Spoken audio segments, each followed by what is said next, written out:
ताज्या बातम्यांसाठी महान करेला सबस्क्राइब करा आणि बेल आयकॉनला क्लिक करा। म्हैसाळ बंदरात वाहत्या पाण्यात महिलेचा मृतदेह आढळून आला।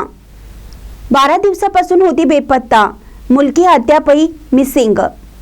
मिरज ग्रामीण पोलीस स्टेशन हद्दीतील म्हैसाळ बंदरा केदारनाथ मंदिराजवळ कृष्णा नदीच्या मध्यभागी वाहत्या पाण्यात 26 जून सकाळी 10च्या सुमारास एका महिलेचा मृतदेह आढळून आला आहे।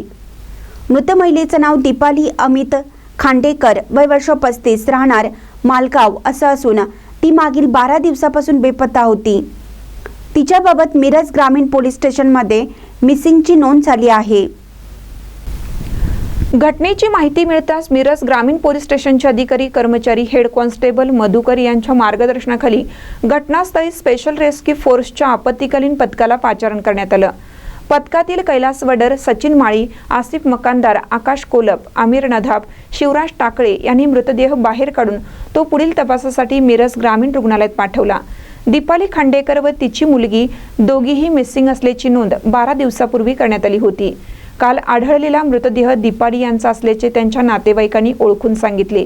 मात्र तिची मुलगी अद्यापही बेपत्ता असून तिचा शोध सुरू असल्याची माहिती पोलिसांनी दिली। या घटनेचा पुढील तपास मिरज ग्रामीण पोलीस करीत आहेत। महानकर न्यूजसाठी आदी माने, मिरज।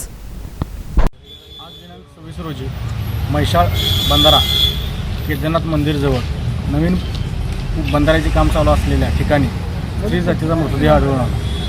ग्रामीण पोलीस स्टेशन मिरज येथून सांगली स्पेशल रेस्क्यू फोर्सला माहिती मिळाली होती की अज्ञात स्त्री जातीचा मृतदेह पाण्यावर तरंगत आहे। पाण्याला गती असल्यामुळे किती वेळा प्रयत्न करून वरती पाण्यातून बाहेर यायला लागत होतं, परंतु धाडस करून स्पेशल रेस्क्यू फोर्सच्या मदतीने मृतदेह बाहेर काढला।